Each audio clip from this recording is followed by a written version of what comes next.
Bueno, vamos a conversar acerca de las generalidades en tumores óseos, ¿ok? Es importante siempre tener algunos datos epidemiológicos porque tiene que haber una explicación porque muchas veces la gente le tiene algo de resistencia a esta patología.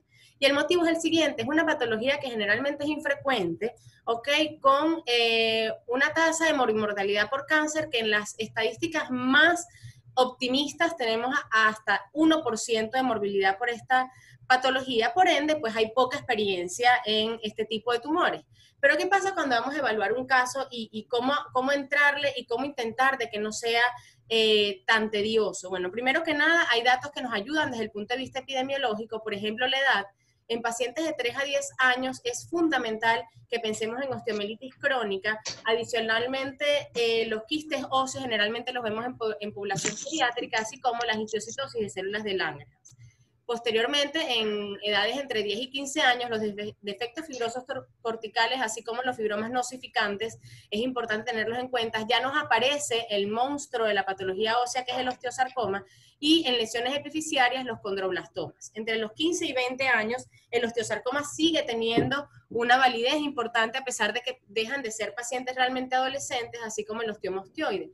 Y adicionalmente, luego de los 40 años, el condrosarcoma, como el sarcoma del adulto, primario óseo por supuesto, las metástasis óseas que debemos pensar independientemente del tipo de imagen que tengamos y el mieloma múltiple. En cuanto al sexo, esto ha estado muy discutido, sin embargo, sabemos que el tumor de células gigantes sí se ha visto tener cierta predilección por el sexo femenino. Sin embargo, es importante que tengamos presente 3 diagnósticos cuando hablamos de patología osteoarticular, que es el osteosarcoma, teniendo en cuenta que es el sarcoma primario óseo más frecuente, el mieloma múltiple, sabiendo que es la lesión maligna del hueso más frecuente, y la metástasis como lesión secundaria más frecuente del hueso. Entonces, una vez que el paciente se nos presentó y tenemos la edad y tenemos presunciones diagnósticas de acuerdo al grupo etario, viene la evaluación de las imágenes y de la localización de la lesión. ¿Cuál es la importancia de la localización de la lesión? Y de repente esto parece algo arbitrario o poco importante, pues no lo es, ya que como sabemos los huesos planos y los huesos largos tienen procesos de osificación desde el punto de vista embriológico completamente diferentes. ¿Qué importancia tiene esto? Pues que los huesos planos en su proceso de formación tienen un tipo de osificación intramembranosa en el cual no tienen sustento cartilaginoso y por ende el tejido óseo se forma directamente a partir del hueso, del tejido conectivo. ¿Qué hace esto? Que cualquier lesión cartilaginosa que tengamos en los huesos planos probablemente se trate de una lesión maligna, ya que no existe sustento cartilaginoso benigno embriológicamente hablando, a diferencia de los huesos largos, donde tenemos un tipo de osificación endocondral y por ende el hueso tiene un sustento cartilaginoso y por eso en los huesos largos generalmente vemos lesiones cartilaginosas benignas. Entonces todos estos datos son importantes tenerlos en cuenta, incluso cuando empezamos a evaluar las imágenes, el tipo de hueso comprometido. ¿Por qué? Porque las lesiones óseas, si bien son bastante abstractas, tienen bastante predilección de acuerdo al hueso y localización dentro del hueso. Por ejemplo, si vemos una lesión cartilaginosa en manos y pies, sabemos que es un encondroma hasta que se demuestre lo contrario. Así como hay lesiones que se comportan de maneras muy particulares de acuerdo a la localización, por ejemplo, en la columna vertebral, bien sea cuerpo o elementos posteriores de la vértebra. Cuando vamos a la evaluación de la imagen, la ubicación primero la vamos a establecer desde el punto de vista longitudinal. ¿Por qué? Porque las lesiones, nuevamente les digo, tienen bastante predilección de acuerdo a la localización en el hueso. Si vemos una lesión epifisiaria, tenemos lesiones como tumores de células gigantes y condroblastomas. ¿Qué hace la distinción de ellas? La madurez esquelética del paciente, y eso nos ayuda a hacer la distinción. Diafisiaria, generalmente vemos lesiones como sarcomas de Ewing, incluso displasia fibrosa dentro de las no malignas, y metafisiarias, localización por excelencia del osteosarcoma, si bien tenemos subtipos de osteosarcomas que se ubican en la diáfisis. Cuando hablamos de lesiones metastásicas, y es importante tenerlo en cuenta por su frecuencia, generalmente tienen bastante predilección por el esqueleto axial, teniendo en cuenta pues que son partes del hueso con rica médula ósea roja y por eso también vemos gran cantidad de linfomas en esta localización. Entonces, como podemos ver, tenemos lesiones que tienen predilección por el esqueleto maduro, predilección por el esqueleto inmaduro, por ejemplo, lo que hablábamos de la distinción de tumor de células gigantes y condroblastomas, que nos ayuda la madurez esquelética para hacer la distinción. Los quistes óseos generalmente los vemos en pacientes esqueléticamente inmaduros, no así, por ejemplo, las metástasis y los condrosarcomas, que los solemos ver en pacientes esqueléticamente maduros. No crean que se equivocaron de webinar, esto no es un webinar de imágenes, ok, pero estas son cosas que van a ver la repercusión importante que tienen para el patólogo a la hora de la evaluación histológica de estos casos. Cuando hacemos la evaluación axial de la lesión, hay lesiones que tienen localización central o tienen predilección por la localización excéntrica. ¿Cuál es la importancia? Muchas veces tenemos dificultades diagnósticas cuando vamos a hacer distinción entre quistes óseos solitarios y quistes óseos aneurismáticos, ¿ok?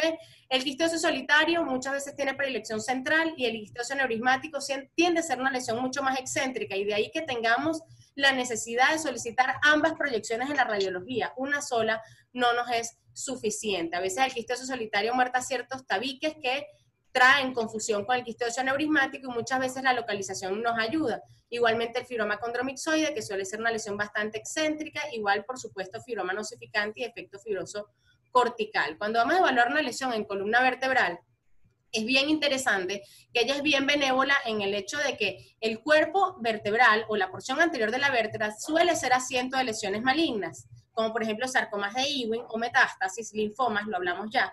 Sin embargo, hay excepciones. Desde el punto de vista radiológico no podemos confundir un hemangioma, que es una lesión benigna y la vemos en forma de vértebra rayada, igualmente la histiocytosis de células de Langerhans. No así en el cuerpo, los cuerpos posteriores vertebrales, vemos que a diferencia del cuerpo, vemos generalmente lesiones de tipo benigno, ¿ok? Donde el osteoblastoma juega un papel bien importante.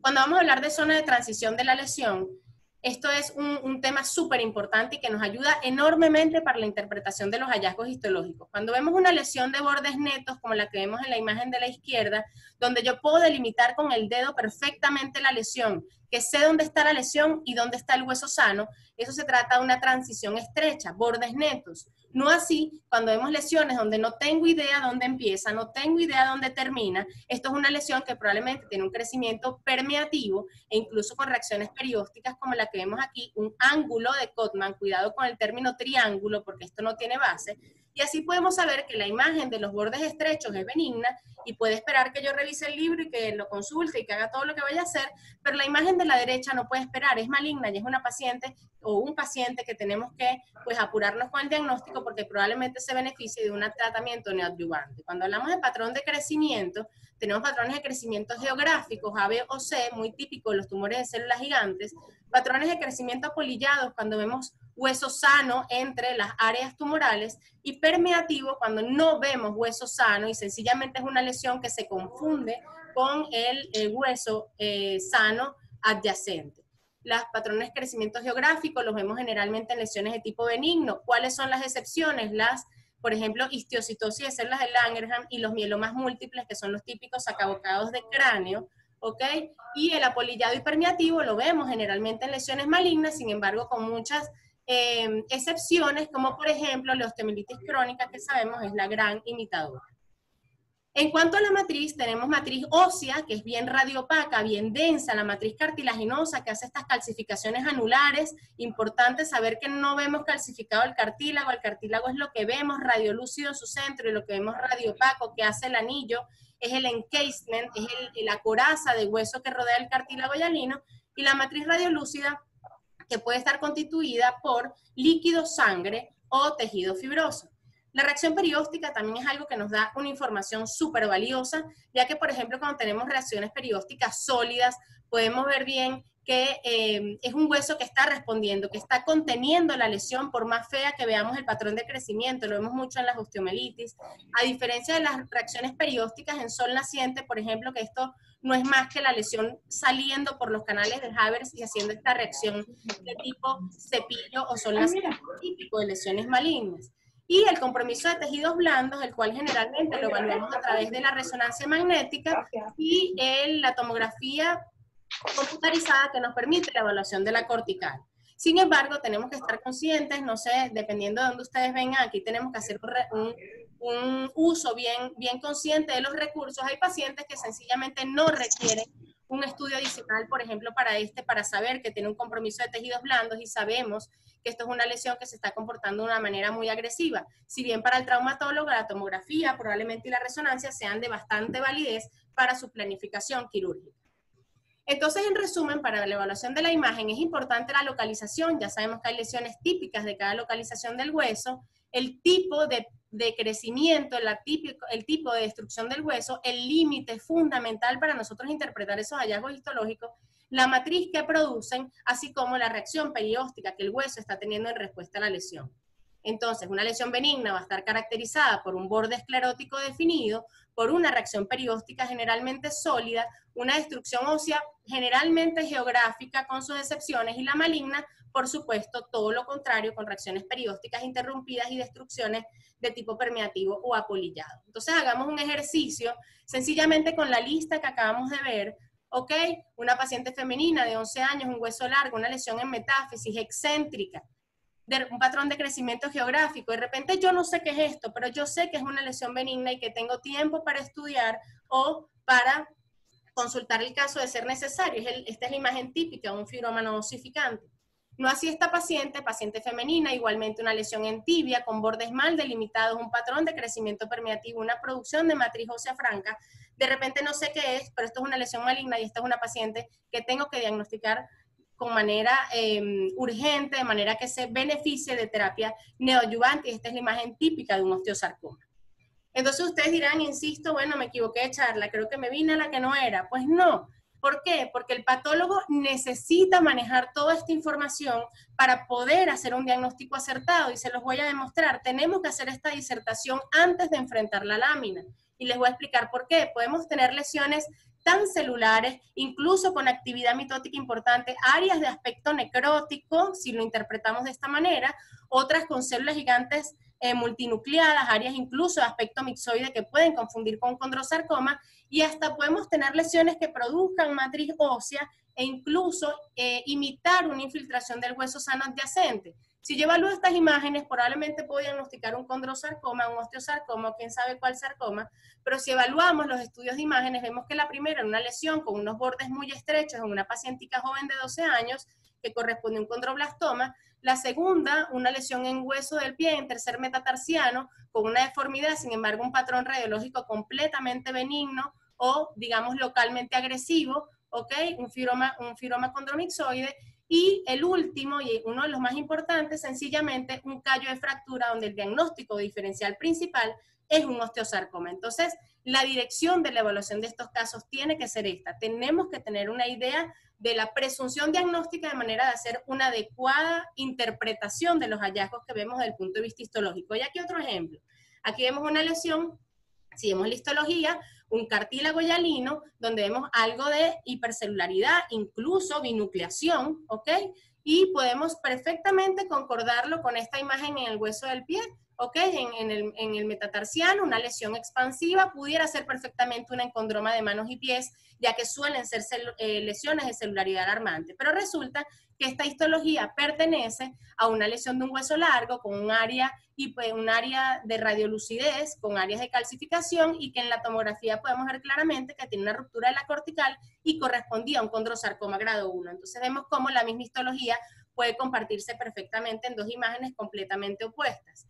Igualmente, como les dije, la producción de osteoide no únicamente es osteosarcoma, tenemos esta lesión con amplio citoplasma, eosinófilo, con células gigantes multinucleadas, con producción de matriz osteoide, pero extensa producción cartilaginosa. Pudiéramos decir que esto es un osteosarcoma, pero esto no es la imagen de un osteosarcoma. Esta célula no es típica de un osteosarcoma. Esto es una lesión que incluso tiene un patrón geográfico tipo C, y esto es una paciente joven con una lesión epifisiaria, y esto es un condrosarcoma de células claras. Otro caso, y es que ya que creo que íbamos a tener varios clínicos, es importante pues que vean la realidad de la interpretación de estos casos con casos clínicos. Un pacientico de 9 años con una lesión en ilíaco. No soy imagenólogo, no pretendo serlo, pero tenemos que tener nociones básicas de esto para poder hacer la evaluación de estos casos. Incluso, como les digo, aquí se me escapaba la lesión, y cuando vemos la tomografía vemos una lesión francamente infiltrativa de todo el hueso ilíaco, ¿ok? Y cuando vemos la histología es una lesión cartilaginosa maligna, ¿ok? Pero no voy a hacer un diagnóstico de un condrosarcoma en un paciente de 9 años. Esto se trataba de un osteosarcoma condroblástico. Por otro lado, el patólogo siempre quiere tener suficiente material, y es lo lógico, es lo normal y es lo cómodo, pero sabemos que estos son pacientes de difícil acceso, generalmente o muchas veces son pacientes pediátricos, ¿ok? Y muchas veces la biopsia es de difícil ejecución. Por ejemplo, esta lesión de una pacientica de 12 años, vemos que es una lesión francamente permeativa, ¿ok? En tibia distal, de repente aquí no se ve bien en la radiología, como les digo, no la podía determinar, pero en los estudios complementarios vemos una lesión que francamente rompe la cortical, tenía el fragmento mayor de 4 milímetros, sin embargo en la histología una célula no tan atípica, pero ya con producción de matriz osteoide de manera de crecimiento en filigrana, incluso en áreas de aspecto de hifas micóticas con presencia de necrosis tumoral. No tengo duda, así sea poco material, pero la correlación con la imagen no me hace tener duda de que esto se trata de un osteosarcoma. Por otro lado, la calidad del material es indispensable. Aquí teníamos este caso, un pacientico de 12 años con una lesión en diáfisis, perfectamente me puedo plantear una osteomelitis, pero el diagnóstico diferencial con esta localización y este patrón de crecimiento es un sarcoma de Ewing. El material que se recibe no se ve absolutamente nada, no hay que ser patólogo para ver que aquí no vemos nada, y esto es un material que generalmente uno le dicen, ah, bueno, pero haz la inmunistoquímica. Pues la inmunistoquímica no resuelve todos nuestros problemas, ¿ok? Al contrario, muchas veces nos confunde, pero este material pierde antigenicidad al no estar tratado de manera adecuada. Pedimos rebiopsiar al paciente y podemos ver una lesión, francamente, una lesión de tumor de células redondas, donde hacemos inmunistoquímica y podemos hacer un diagnóstico acertado o por lo menos concluyente de un sarcoma de Ewing. Entonces, lo que les quiero demostrar es que necesitamos evaluar las imágenes. El patólogo tiene que estar especializado y entrenado, por lo menos familiarizado con los estudios de imágenes, ya que las diferencias diagnósticas entre gente que no maneja esta patología o que no las consulta, ¿ok? Es del 25%, teniendo pues esto una repercusión importante a la hora del pronóstico y tratamiento de estos pacientes. A manera de recordatorio, en niños menores de 5 años es importante que pensemos en histiocytosis de células de Langerhans, incluso en osteomelitis crónica, aún con radiología de tipo maligno. Niños mayores de 5 años, pensar sarcomas primarios óseos. ¿Cuáles? Sarcoma de Ewing, osteosarcoma. ¿Qué nos ayuda? La localización. Ya vimos que el sarcoma de Ewing es un sarcoma que tiene mucha predilección por la diáfisis, a diferencia del osteosarcoma que suele tener mayor predilección por la metáfisis del hueso. ¿Por qué? Porque es una zona de crecimiento óseo importante y por eso también el compromiso específicamente de la articulación de la rodilla, fémur distal, tibia proximal y la edad. Son pacientes en crecimiento y esa es la explicación de por qué vemos el osteosarcoma en este grupo etario con esa localización. En el adulto, en la metástasis, por supuesto, de primer lugar, y el mieloma múltiple. ¿Qué clasificación estamos usando? Pues ya la tenemos en camino, la clasificación del 2020 ya fue impresa, ¿ok? Hasta este tema del COVID ha retrasado un poco la llegada, pero ya existe, ¿ok? Seguimos clasificándolos por el tejido que les da origen, algunos cambios importantes e interesantes en los tumores cartilaginosos. Si bien se describe en el mismo capítulo los tumores cartilaginosos atípicos y los condrosarcomas de bajo grado, grado 1, ya tenemos dónde ubicar estos dos términos de manera bien concisa y dejamos el término de tumores cartilaginosos atípicos para el esqueleto apendicular y el término de condrosarcoma grado 1 para el esqueleto axial. Eso, bueno, ha sido un alivio enorme porque a veces no sabemos qué término usar, pues ya ellos nos ayudaron con esto. Otra cosa bien interesante en los osteogénicos, en los osteoblastomas, ya se determinó, pues, la presencia de la alteración del gen FOS, que lo podemos identificar por inmunistoquímica, pues, o genético, biología molecular, ya que nos ayuda mucho en la diferencia entre los osteosarcomas, osteoblastoma-like y los osteoblastomas, que suelen ser lesiones incluso bastante agresivas. Otros cambios interesantes en tumores ricos de células gigantes, incluimos el quiste óseo aneurismático, ¿ok? El fibroma no osificante y pues el tumor de células gigantes ya conocidos por muchos de nosotros. Recordar que no solo existen lesiones benignas y malignas, existe la categoría intermedia. Ojo con esto, lesiones localmente agresivas que pueden tener patrones de crecimiento incluso permeativos, ¿ok? O más frecuentemente geográficos tipo C. ¿Y qué importancia tienen? Pues ubicar esto en estos grupos, pues que el traumatólogo puede ubicar a su paciente de acuerdo a la clasificación de Enneking y así poder, de acuerdo a la compartamentalidad de la lesión, definir tratamientos quirúrgicos específicos. Entonces, importante para recordar, no olvidar lesiones primarias óseas más frecuente, el mieloma, ¿ok? El osteosarcoma es el sarcoma óseo primario más frecuente, hay que pensarlo, cualquier imagen que tengamos, porque puede tener innumerables imitadores. La metástasis como la lesión maligna más frecuente, paciente mayor de 40 años, siempre pensarlo, y la correlación de la histología con la imagen es fundamental, y que el patólogo evalúe primero el estudio de imagen de modo de que pueda interpretar de manera correcta lo que vemos desde el punto de vista histológico. Si no, nos sorprende la histología, pues, y muchas veces no sabemos qué hacer con tantas mitosis, no sabemos qué hacer con las células gigantes, pero si tenemos una presunción diagnóstica, pues la cosa se ve mucho más clara. Entonces, bueno, muchísimas gracias, yo espero que esto sea de provecho para todos. Ahorita voy a empezar a ver las preguntas en el chat, y estas fotos se las pongo como para que lo tengan en sus wishlist, bellezas de nuestro país, que bueno, cuando todo esto pase, pues sería lindo que los visiten porque va a ser una experiencia de verdad que única. Bueno, muchas gracias y ya empiezo a ver las preguntas.